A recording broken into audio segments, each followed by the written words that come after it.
नमस्कार, सुप्रभात। स्वागत आज की प्यारी सी सुबह में एक बार पुनः आप सभी प्यारे प्यारे दर्शकों का। मित्रों, प्रतिदिन राष्ट्रीय या अंतर्राष्ट्रीय स्तर पर कोई ना कोई दिवस मनाया ही जाता है, जिसे हम सबरंग कार्यक्रम में भी शामिल करते हैं ताकि उसके प्रति जागरूकता लाई जा सके और हम भी अपना कुछ योगदान उसके प्रति दे सकें। आज मित्रों, विश्व गरीबी उन्मूलन दिवस है। अपने चारों तरफ यदि आप नज़र डालें तो एक तरफ आपको ऊंची ऊंची इमारतें दिखाई देंगी, तो वहीं दूसरी तरफ झोपड़पट्टी दिखाई देंगी। एक तरफ आर्थिक रूप से इतने संपन्न लोग, सर्व साधनों से संपन्न लोग दिखेंगे, तो वहीं दूसरी तरफ भूख से, दरिद्रता से, बीमारी से ग्रस्त लोग दिखाई देंगे। किसी के सिर पर छत नहीं है तो खाने को भोजन नहीं है, कपड़े भी देखें तो पहनने के लिए नहीं है। आज हम सब संकल्प लें कि हम अपनी तरफ से भी कुछ योगदान, राष्ट्रीय अंतर्राष्ट्रीय स्तर पर तो अनेक कार्यक्रम चलाए जाते ही हैं, लेकिन हम भी क्या कुछ कर सकते हैं। यदि धन का सहयोग ना भी दिया जा सके तो भी अपने समय का सहयोग तो ज़रूर दिया जा सकता है, अपनी ज्ञान का सहयोग ज़रूर दिया जा सकता है, ताकि किसी गरीब को शिक्षित करने में हम मदद कर सकें, उन्हें कोई कला सिखाकर योग्य बनाने में अपनी मदद कर सकें, ताकि वो अपनी गरीबी के स्तर से ऊपर उठ सकें, अपने पैर पे खड़े हो सकें। तो न केवल सरकारों या एनजीओज़ की जिम्मेवारी, लेकिन हम सब भी अपने आसपास नज़र डालकर किसी एक को शिक्षित करने या अपने पैर पे खड़े करने का यदि दायित्व ले लेते हैं तो सचमुच गरीबों को दूर किया जा सकता है और हम सब एक बेहतर समाज, जिसकी कल्पना हमेशा करते हैं, उस समाज की स्थापना की जा सकती है। तो इसी सुंदर संकल्प के साथ चलते हैं आज के सुंदर सुवाक्य की ओर। ओम शांति।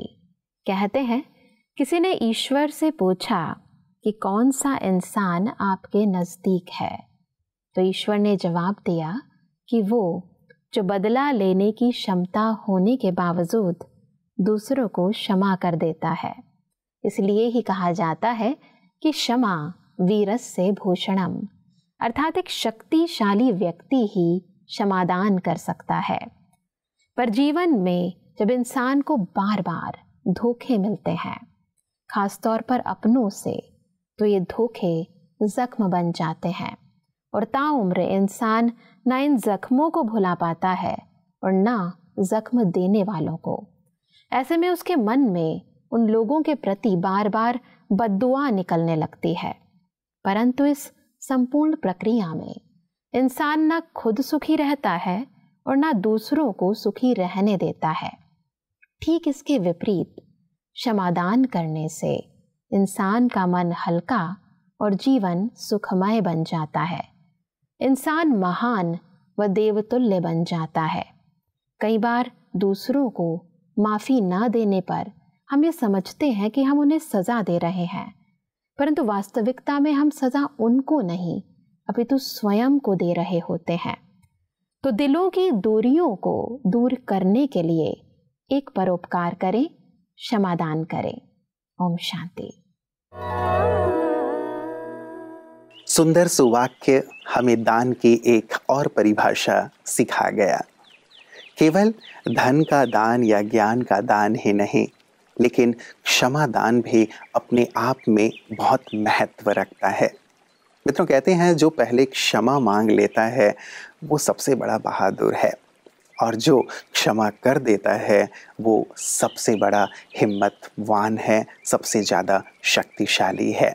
और सचमुच क्षमा अपने आप में एक ऐसी सुंदर धारणा है जो हमारे जीवन को बहुत हल्का कर देती है, सहज कर देती है।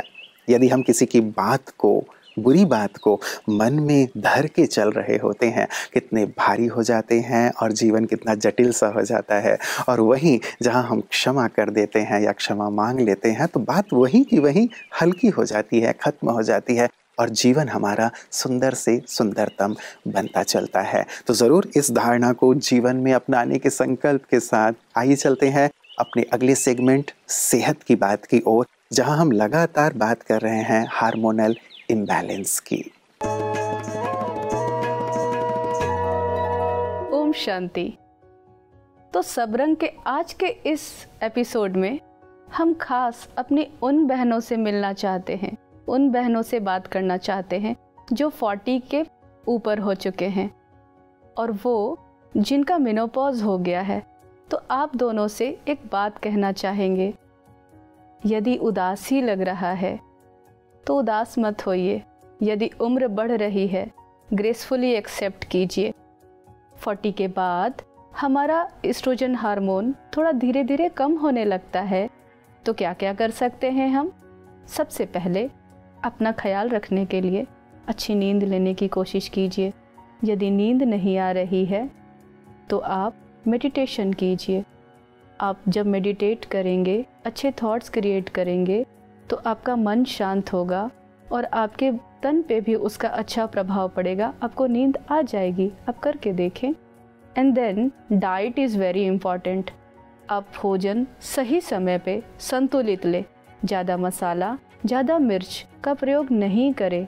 और एक बहुत ही सिंपल चीज़ होती है, अगर आप डायबिटिक नहीं हैं तो आप राइस जूस लीजिए, यानी माड़ जिसे हम कहते हैं, वो भी बहुत अच्छा फ़ायदा करता है। उसके बाद मिल्क या डेयरी प्रोडक्ट्स, क्योंकि उसमें कैल्शियम होता है। धूप बहुत अच्छी चीज़ होती है। अगर आप 45 मिनट्स का एक्सपोजर सन में देते हैं तो आपको विटामिन डी की कमी नहीं होगी, तो बुढ़ापे तक से हड्डियां मजबूत रहेंगी ना आपकी। तो आप अपने इस जीवन को स्वतंत्र बनाने के लिए, निर्विघ्न बनाने के लिए, सहज बनाने के लिए अपने तन का भी ख्याल रखें और मन का ख्याल रखने के लिए स्वयं को पहचानें। अपनी आत्मा को सशक्त कीजिए परमात्मा से कनेक्ट होके। तो अपना ख्याल रखें, अपने मन का ख्याल रखें, स्वयं को पहचानें। आप एक आत्मा हैं, शुद्ध हैं, पवित्र हैं, सुख स्वरूप हैं, आनंद स्वरूप हैं, शक्तिशाली है, सर्वशक्तिवान की संतान हैं।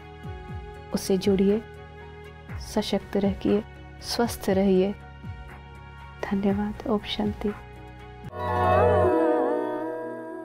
मित्रों, एक सर्वे के अनुसार व्यक्ति 80% अपने पास्ट में रहता है, 15% अपने फ्यूचर में रहता है और केवल 5% ही अपने प्रेजेंट में रहता है।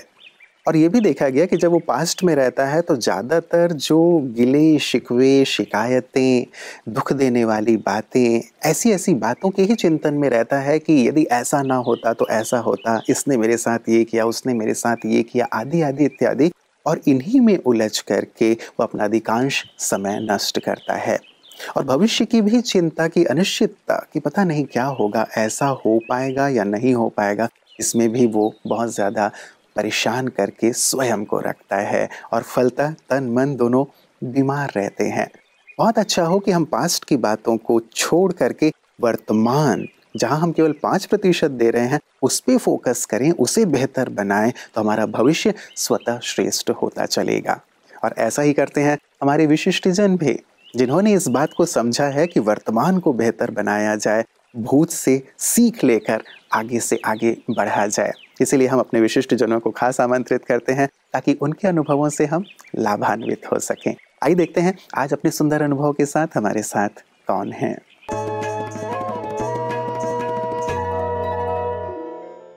I believe in spirituality. I am a strong supporter of mental discipline. Yes. Like I am a student of Sanskrit literature.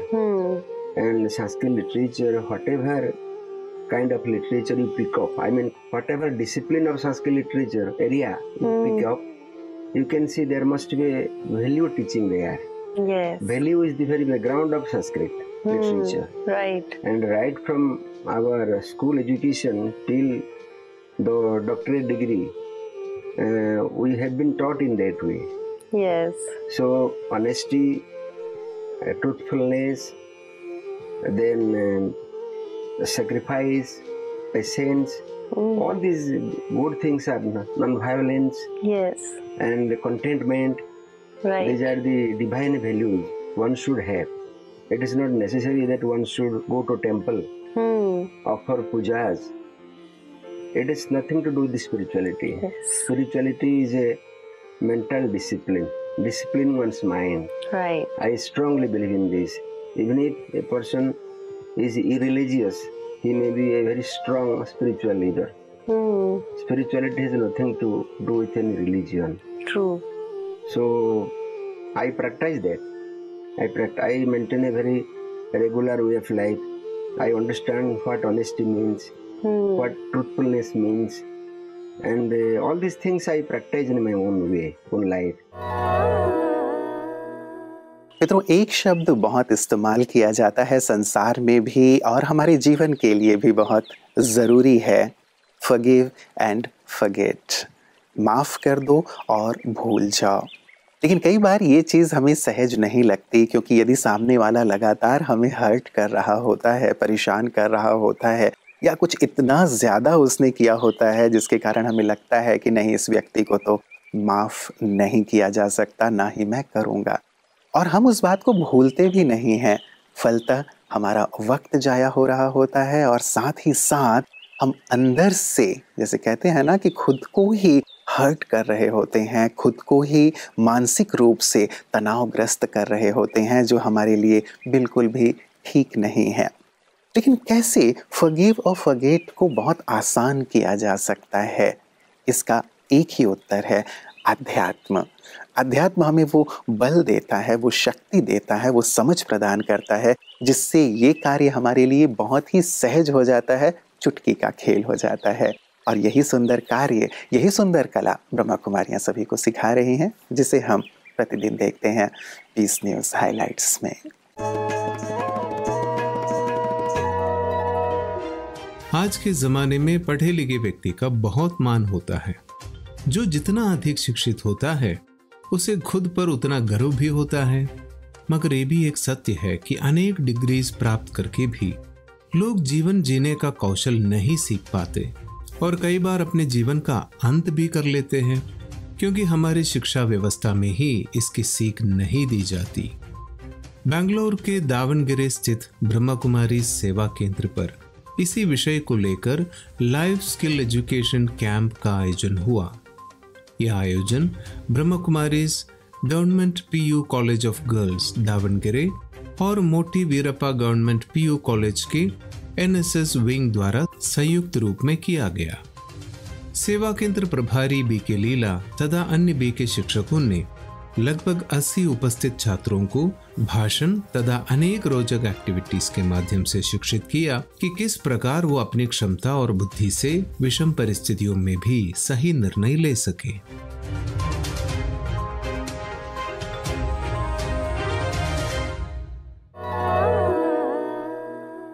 मित्रों, कहते हैं कि क्षमा कितनी खुशनसीब है जिसे पाकर लोग अपनों को याद करते हैं, और अहंकार कितना बदनसीब है जिसे पाकर लोग अक्सर अपनों को भूल जाते हैं। हम अहंकार को छोड़ें मित्रों, अपनों को ना छोड़ें, क्योंकि अपने हमारे जो करीबी संबंध के लोग हैं वो हमारे काम आने वाले हैं, और उन्हीं के साथ हमें अपने जीवन की सुंदर यात्रा को तय करना है। यदि अहम भाव को पाल कर रखेंगे तो दूरियां बढ़ती रहेंगी, भले साथ भी रहेंगे लेकिन साथ होते हुए भी साथ नहीं रह पाएंगे। इसीलिए क्षमा, क्यों ना आज एक सुंदर सा होमवर्क हम सभी करें। यदि किसी से मनमुटाव है, किसी से बात नहीं बन रही है, या किसी ने हमें बहुत कष्ट दिया है, एक दिन के लिए करके देखें, उनसे दिल से या तो क्षमा मांग लें या क्षमा कर दें, और इसका अनुभव करके देखें कि क्या परिणाम होता है। यदि फ़ोन कर सकें फ़ोन करें, फ़ोन नहीं कर सकते मैसेज कर दें, तो आप देखेंगे कि सचमुच ये जो एक गांठ है हल्की होती चलेगी और जीवन बहुत ही सुखद हो जाएगा। एक दिन के लिए आज ये करके देखें, फिर अपना अनुभव ज़रूर साझा कीजिएगा। अनंत दुआओं और शुभकामनाओं के साथ और इस वादे के साथ कि कल पुनः इसी वक्त मुलाकात होगी। नमस्कार, ओम शांति।